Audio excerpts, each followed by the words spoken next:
Salam olah ragu. Pada channel sebelumnya, di situ saya pernah menguraikan pembuka mengenai salam olahraga, salam olah ragi, dan terakhir salam olah ragu. Khusus untuk salam olah ragu, ada beberapa teman yang meminta saya menjelaskan supaya lebih mudah dimengerti. Saya katakan bahwa untuk memudahkan kita mengerti salam olah ragu, izinkan saya memberi contoh 10 pengalaman saya tentang pentingnya salam olah ragu.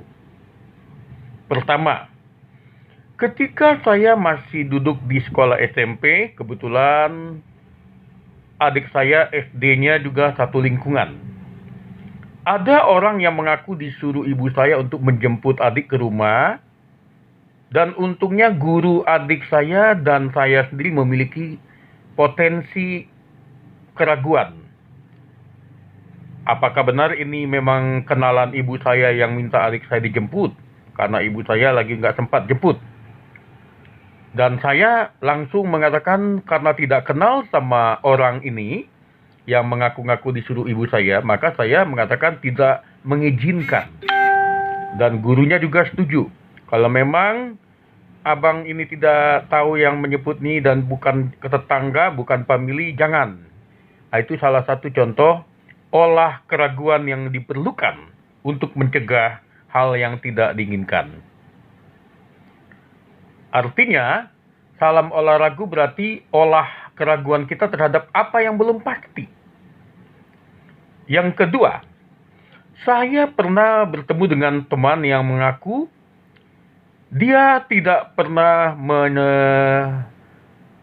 melanggar peraturan di kantornya, dalam arti tidak korupsi ya.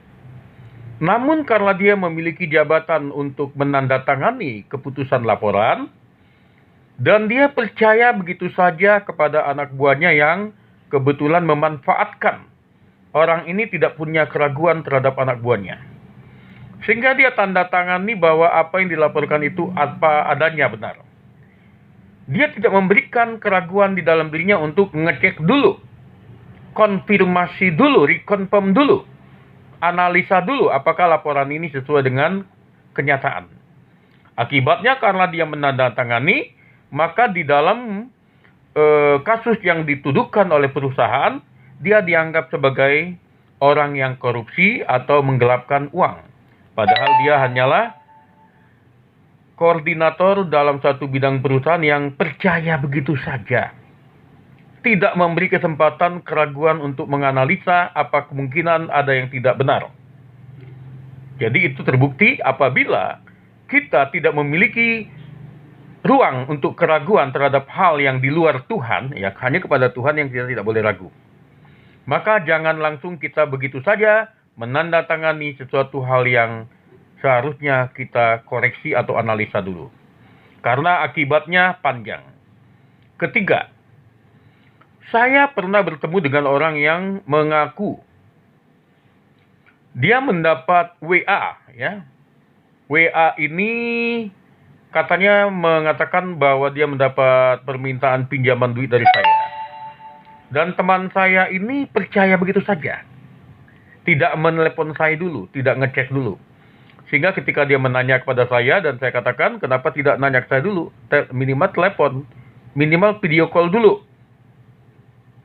Akibatnya, dalam hal ini, dia katanya karena melihat orang yang mengirim WA itu memakai foto saya, sehingga dia percaya begitu saja. Nah, ini adalah satu kerugian apabila kita tidak menggunakan teknik olah ragu. Tidak semuanya orang yang mengirim SMS atau WA itu benar orangnya. Yang keempat, saya sendiri pernah mendapatkan WA yang mengaku paman saya. Dia memakai foto paman saya itu lengkap dengan keluarganya. Meminta saya untuk menyetor 3 juta untuk DP sesuatu. Dan untungnya saya dan istri saya memiliki tanda kutip keraguan. Ragu ini bukan ini orangnya, kayaknya bahasanya lain. Kita telepon orang yang kita ketahui itu, dia dan keluarganya mengatakan itu orang lain. Dan ternyata penting sekali salam olah ragu. Memiliki keraguan terhadap apa yang tidak pasti, itu sangat penting untuk mencegah kerugian.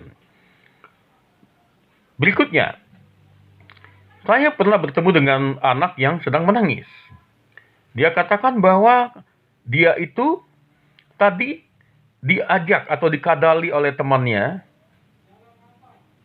dikadali atau ditipu dengan cara di-prank, sehingga dia merasa dilecehkan. Saya katakan kepada dia, lain kali harus ada keraguan terhadap apa yang tidak pasti. Teman ngajak ini itu minimal anak-anak harus permisi sama orang tua. Minta izin dulu, supaya ada yang mengawasi. Jangan percaya begitu saja dengan ajakan yang tidak pasti. Kan kalau kena prank itu berarti korban karena tidak memiliki keraguan terhadap apa yang seharusnya kita analisa. Itu adalah salah satu contoh-contoh salam keraguan yang memang perlu kita miliki. Hanya kepada Tuhan kita yang boleh tidak ragu. Tetapi kepada di luar Tuhan, kita perlu namanya memiliki teknik untuk meragukan, ada potensi yang diragukan. Sampai hal yang kita ragukan itu benar-benar tidak ada. Banyak pejabat kita lihat dalam berita-berita bingung ketika mereka ditangkap oleh KPK, mereka dipenjara, mereka akhirnya ditanya oleh wartawan kemana uang yang digelapkan. Dan pejabat yang mengatakan banyak yang tidak mengetahui uang itu tidak ada dia ambil. Tapi dia harus dipenjara karena menandatangani apa yang dia tidak menyadari. Dia tidak sadar kalau ini adalah penipuan dari kong kaling kong.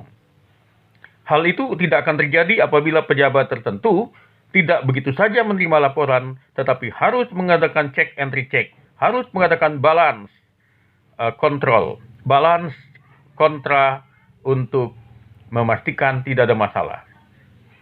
Sehingga jangan sampai dia dijebak. Berbahagialah orang-orang cerdas yang memiliki sifat teknik meragukan sesuatu sampai itu terbukti tidak ada masalah. Oke, salam keraguan. Bukan salam keraguan, salam ragu, ya, olah ragu, ya, maksud saya. Beda dengan keraguan, ya, olah ragu. Jadi ada kita beri ruang untuk meragukan sesuatu yang belum pasti, hanya kepada Tuhan kita tidak boleh ragu. Ayo, salam olah ragu.